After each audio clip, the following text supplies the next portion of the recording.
Welcome to our channel Das View. முதல்ல எல்லோருக்கும் சந்தோஷமான வணக்கங்கள். இன்றைய காணொலியில் நாம் காண இருப்பது இப்பினி சோஷனில் அமைந்துள்ள ஒரு பார்க். அந்த பார்க்குக்கு தான் இன்று நாங்கள் சென்றிருந்தோம். இவ்வாறான ஒரு இடம் இயற்கையோடு ஒன்றித்திருப்பதை இன்று நான் ஒரு வருடத்திற்கு பிறகு ஸ்ரீலங்காவில், அதாவது எங்களோட சொந்த நாட்டில் சொந்த ஊரில் வாழ்ந்தது போன்ற ஒரு வாழ்க்கை. அந்த வாழ்க்கையை ரொம்பவே நான் மிஸ் பண்ணுறேன். எவ்வளோ ஒரு சுதந்திரமாக நாங்கள் அங்கே வாழ்ந்திருப்போம். இங்கே வந்து எல்லாமே முடக்கப்பட்டு, என்னென்னு சொல்கிறது, வெளிநாடுன்றது ஒரு திறந்த வழி சிறைச்சாலை. அதாவது எல்லாமே இருக்கும், ஆனால் நாங்கள் நினைச்ச மாதிரி அனுபவிக்க முடியாதுன்ற மாதிரி. அதாவது இயற்கையான வாழ்க்கையை நாங்கள் இழந்திருக்கிறோம். இங்கே வந்து ஒரு முடக்கப்பட்ட வாழ்க்கையை வாழ்ந்து கொண்டிருக்கிறோம். அதற்காண்டி இந்த நாட்டு அரசாங்கம் எங்களை முடக்கி வைத்திருக்கின்றது என்று அர்த்தமில்லை.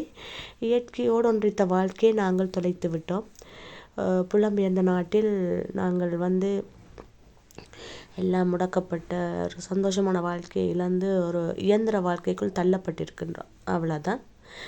இவ்வாறு நடத்துகின்ற நானும் எனது தோழியின் அக்காவும் சென்றிருந்தோம்.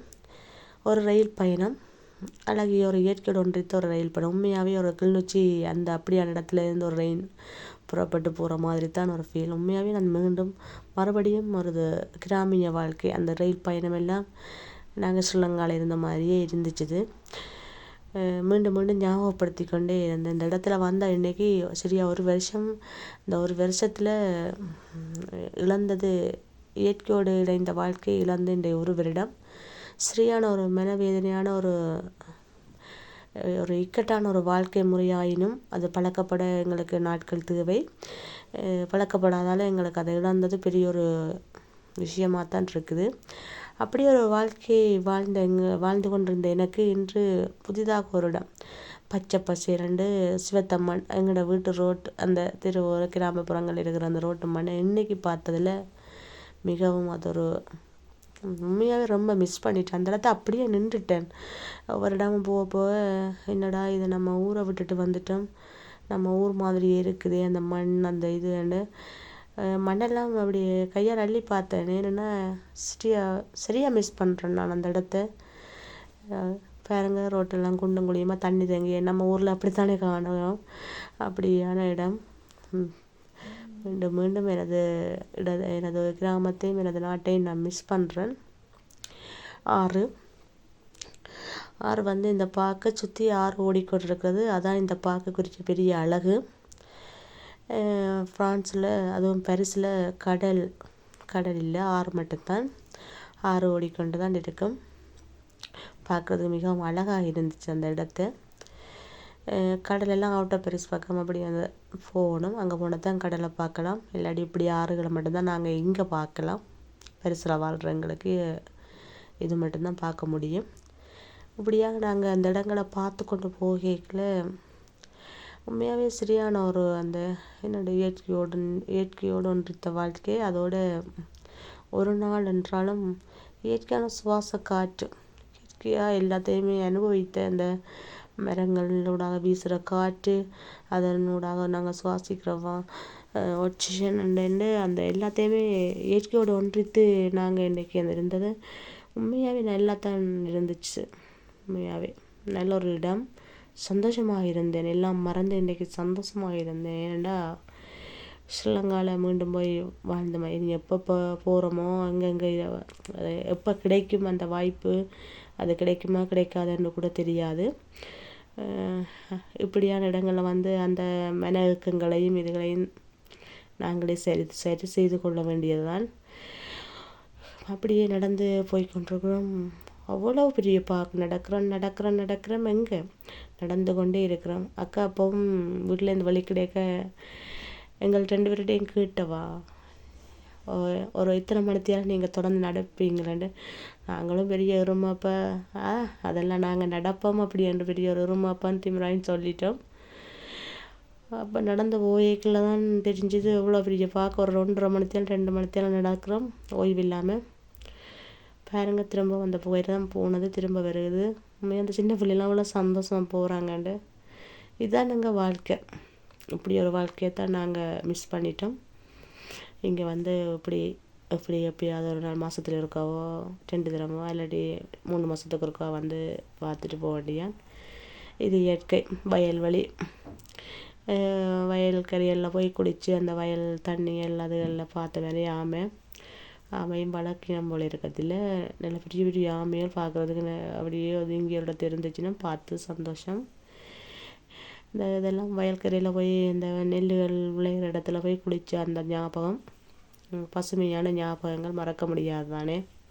எப்பயுமே அது பசுமரத்தாணி போல் மனசுலேயே இருக்கும். நாம் வாழ்ந்த வாழ்க்கை, நாம் வாழ்ந்த கிராமம், நாம் பிறந்த நாடு, எப்பயுமே அது எங்களுக்கு சொர்க்கம்தான். அப்படியான ஒரு வாழ்க்கையை இன்று மீண்டும் ஒரு முறை பார்த்த அந்த எங்களோட கிராமிய வாழ்க்கையை போல் இல்லாட்டிலும் அப்படியான ஒரு இடத்தை பார்த்ததில் சந்தோஷம். இப்படியே நடந்து போய்கொண்டே இருந்தோம். போயிட்டு கொண்டிருக்க காலெல்லாம் உள்ளே வலிக்கிட்டுது. எங்களால் இயலாது. நாங்கள் ஒரு இடத்த கதறியில் கண்ட உடனே இருக்கிற மாதிரி ஒரு நிலைமை தான். அக்கா அப்போ சொல்லிட்டா, நான் 2 வயசான ஆக்களோட தெரியாமல் வந்துட்டேன் இந்த பார்க்குக்கண்டு. உண்மையான சிரிப்பு. அந்த அவாண்டி அந்த கதையோடையே கொஞ்சம் உஷாராக நடந்து போய்கொண்டே இருந்தோம். போய் அந்த என்னென்னு சொல்கிறது, எல்லா இடமும் பார்க்க அதுக்கு பெருசாக பார்க்குறதுக்கு விளையாடுறதுக்கு ஒன்றும் சின்னாக்களுக்கு தான் இருந்தவே, எங்களுக்கு பார்க்குறதுக்கு ஒன்றுமே இல்லை என்றாலும் அந்த மரங்கள் அந்த எல்லா இடம் பார்க்க ஒரு குகை மாதிரி அப்படியே அந்த ரோட்டுகள் அங்கே அதை பார்க்கவா இதை பார்க்கவாண்டு உண்மையாகவே ஒவ்வொரு இடங்களையும் பார்த்து நான் அப்படியே அங்கங்கே சில மாதிரியே நின்றுவேன். அந்த மரத்தை பார்த்து ரசிக்கிறது, அப்படியே அந்த இடத்துல நிற்கிறது சரியாக மிஸ் பண்ணினேன். எல்லா விஷயங்களையும் ஸ்ரீலங்காவில் இருக்கிற விஷயங்கள் முழுத்தையுமே மிஸ் பண்ண மாதிரி தான் நான் நின்றேன். உண்மையாக மிஸ் பண்ணினேன். ஏன்னாண்டா அப்படியான ஒரு இடத்த வந்து பார்க்க அப்படியான ஒரு இடத்த விட்டுட்டு வந்துட்டோமே என்ற மாதிரி தான் ஃபீல். எவ்வளோ மன அழுத்தம் மன கவலை அப்படி இருந்தும் அதுலேருந்து மீண்டு வரலாம் என்று இங்கே வந்தால் அதை விட கொடுமை இங்கே.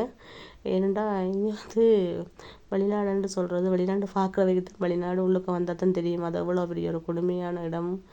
கொடுமையான அந்த நேரங்களை கழிக்கிறது உண்மையும் சரியான இது. அதுக்காக நான் சரியாக போராடி கொண்டிருப்பேன். ஒவ்வொரு நாளும் ஒவ்வொரு பொழுதும் எனக்கு பெரிய ஒரு யுத்தம். ஒரு 24 மணி நேர பொழுதை நான் அதை பண்ணுறதுக்காக நான் சரியாக எஃபெக்ட் எடுத்து நானே தேடி ஒவ்வொரு இடங்களுக்கு நான் தனியாகவே பயணித்து கொண்டே இருக்கிறேன். என்னென்னா என்னுடைய பொழுதுகளை நான் தான் சரி செய்யணும். ஒரு இடத்தில் முடங்கி போனால் நான் இங்கே ஒரு சுயநிலை இல்லாத ஒரு ஆளாக மாறிடுவோன்ட்டு எனக்கு ஒரு பயம். அதனாலே நானே தேடி போய் ஒரு தட்டி அறிமுகத்தோடு நானே பார்த்துட்டு வந்துடுவேன். அப்படியா இந்த இடத்துல இன்று போய்கிட்ட பார்த்துட்டு அப்படியே போகிறோம். போய் இருந்த ஒரு இடத்துல இருக்கலாம்னு யோசிச்சா அக்கா விட மாட்டாள். அக்கா எப்போவுமே ஒரு ஆக்டிவான ஆள். அவள் இந்த நாட்டில் ஒரு இடப்பட்ட வயசில் வந்தாலும் இங்கேயே வளர்ந்து படித்து இங்கேயே வளர்ந்ததாலே அக்கா ஆக்டிவாக தான் இருப்பாள். என்னவாக இந்த வாழ்க்கை முறை செட் ஆகிட்டுது. எங்களுக்கு அப்படி இல்லை தானே, இப்போ தானே வந்தோம். அப்போ எங்களுக்கு நாளடைவில் அது செட் ஆகிடும் என்று தான் நினைக்கிறேன். அக்காண்டி ஒரு தூண்டுதல், அக்காண்ட கதை பேச்சு, எங்களோட நாடு, எங்களோட நாட்டு பழக்க வழக்கம், சாப்பாடு, எங்களோட இயற்கையை ஒன்றித்த வாழ்க்கை, அதுகளை மீண்டும் ஒரு அசை போட்டபடியே 3 பேரும் கதைச்சு கொண்டு அப்படியே போய் எல்லாத்தையும் பார்த்து ஒரு இடத்த இருந்தாச்சு. அக்கா அப்போ சொல்லிட்டேன், வயசானவையோட காலம் தள்ளிலாம் தான் தெரியாமல் வந்துட்டேன். இனிமேல் நெக்ஸ்ட் டைம் உங்களோட வர்றதில்லை என்ன மாதிரியே சொல்லிட்டேன். சரி அப்படி சொன்னோடனே வலிக்கிட்டாச்சு. திரும்பவும் வலிக்கிட்டு நடந்து அப்படியே போய்கொண்டிருங்க. ஆனால் இங்கே உள்ள மக்கள் சரியாக சுறுசுறுப்பானவர்கள். அவர்கள் அந்த என்னென்னு சொல்கிறது, ஓடிக்கொண்டே இருக்கிறார்கள் போல, நல்லா ஆக்டிவாக இருக்கணும். இதில் ஒரு ஐஸ்கிரீம் கடை பார்த்ததும் விடுவோமா, அதையும் ஒருக்கா போய் பார்த்து எல்லாமே இருந்து எங்கள் சின்ன பிள்ளைகளுக்காக ஒரு விளையாட்டு அதெல்லாம் போட்டுருந்தோம். அதெல்லாம் பார்த்து கொண்டு அப்படியே நடந்து போய்கொண்டிருந்தோம். திரும்பி வந்ததை விட உள்ளுக்குள்ளே போகிறோம் அந்த பார்க்க ஒரு முடிவே இல்லைன்ற மாதிரி தான் இருந்துச்சு. இது இந்த ஸ்போர்ட்ஸ் செய்கிற இடம். இது ஸ்போர்ட்ஸ் செய்து கொண்டே இருந்துச்சுன்னா இந்த நாட்டு பிள்ளைகள் எங்களால் அப்படியே இந்த ரோட்டுக்கரை வழியே எங்களோட ஊரில் பூக்கிற மாதிரி அந்த புல்லுகள் பிழைச்சி பூக்கிற மாதிரி பூக்கள் ஆனால் அதை பார்க்கவே ஏதோ பூங்கண்டு அதுக்கு இது விதை போட்டு அதை முளைக்க பண்ணின மாதிரி தான் அந்த பூந்தோட்டம் போல் அதை காய்ச்சா அது பூத்துருந்துச்சு, அழகாக இருந்துச்சு இது பார்க்குறதுக்கு. சரி, அதையும் ஒரு காணொலியாக எடுத்துக்கொண்டு மீண்டும் நடக்க ஆரம்பித்து விட்டோம். வெளிநாடு வருபவர்களுக்கு முதல்ல நடக்க தெரியணும் மட்டும் தான் நான் சொல்லுவேன். இங்கே யாராவது வெளிநாடு வர போகிறீங்கன்னா உண்மையாகவே எல்லா ஊரில் நடந்து பழகுங்க. இல்லாட்டி இந்த வாழ்க்கை முறைக்கு எங்களோட மனநிலைகளை தயார்படுத்தி கொண்டு வாருங்கள். ஏனெண்டா இல்லாட்டி கஷ்டம். ஒன்று நடக்க தெரியணும். இங்கே ஒரே நடதான், எங்கே போனாலும் நடந்து தான் தெரியணும். நடந்து அப்படியே போய்கொண்டு அப்படியே இருந்து கேட்கல அக்கா ஒவ்வொரு கதைகளையும் சொல்லி நாங்கள் எல்லோரும் கதைப்போம். அந்த கதை இந்த கதை அப்படின்னு சொல்லி யோக்கா பண்பில் எல்லா கதையும் சொல்லி கதைச்சு கொண்டு அப்படியே போய்கொண்டு கேட்க பார்க்கல ஆக்கள் அந்த பூனவே எல்லாம் இப்படியோ கால் உழையும் தானே அவை இன்ட்ரெஸ்ட் எடுத்து அதில் அப்படியே சாப்பாடு அதில் கொண்டு வந்து சாப்பிட்டு அப்படியாண்டு இருந்துச்சுங்க. நாங்களும் அப்படியான இடத்தை தேடி தான் போய்கொண்டிருந்தோம். டீ கொண்டு போனாங்க. அப்போ அந்த டீ டைம் அப்படியே அதை முடிக்கணும். அது வேறு பேரம், அதையும் தூக்கம் 3 பேரும் மாறி மாறி ஒவ்வொரு கையில் அதையும் காவி கொண்டு தெரிஞ்சதாலே அப்போ இப்படி அதாவது முடிச்சு முதல் அதிൻ്റെ சுவையை குறைக்கணுமென்றதான் அடுத்த மேலே நோக்கம். அப்படியே போய்கொண்டிருந்தேதான் எல்லாம் பார்க்குறதுக்கு அப்படி இருந்துச்சு. எங்கே இந்த பக்கம் போவோம் அந்த பக்கம் போவான்னு மூங்கில் காடு இப்போ தான் சிறிய மரங்கள், ஆனாலும் நேரிய மரங்கள் வடிவ வளர்ந்து மூங்கில் காற்று, சுத்தமான காற்று சுவாசிக்க அப்படி ஒரு இதமாக இருந்துச்சு. அப்படியே வளர்ந்து நல்ல வானத்தோடுற மாதிரி அப்படியே ஒரு கீழ் மரத்தை பார்த்தா சிறிய மரம் மாதிரி, ஆனால் அதில் உயரம் அவ்வளோ மேலோங்கி வளர மூங்கில் மரம் திருந்தன எப்பயுமே நேராக அப்படி இருக்கும். நல்லா இருந்துச்சு பார்க்க. சரி, அப்படி அதையும் அப்படியே பார்த்துக்கொண்டு நடக்க ஆரம்பித்தாச்சு. ஒரு இடத்த நிற்க முடியாத அக்காவோட அப்படியே பார்த்துக்கணும். ஏன்னா எங்களுக்கு திரும்பி போகிறதுக்கும் எவ்வளோ தூரம் நடந்து உள்ளுக்கு வந்தோமோ அவ்வளோ தூரம் நாங்கள் நடந்து வெளியே போகணும். அதால் எங்களுக்கு இன்றைக்கு டைமும் வந்து கொஞ்சம் மட்டுமட்டாக போயிட்டு அப்படியே நடந்து போய்கொண்டே இருந்தோம். அக்கா சரியான ஒரு சுட்டித்தனம், சிறு புள்ள போல் ஆயிட்டா. சந்தோஷம், உண்மையாகவே சந்தோஷம். இப்படியான ஒரு உறவு எங்களுக்கு கிடைச்சதுக்கு மிக எளிமையாக எந்த ஒரு இதுவும் இல்லாமல் எங்களோட தானும் ஒரு இது என்னென்னு சொல்கிறேன், எந்த ஒரு பெரிய பாகுபாடின்றி உண்மையாக ஒரு இயல்பாக இருந்த அக்கா.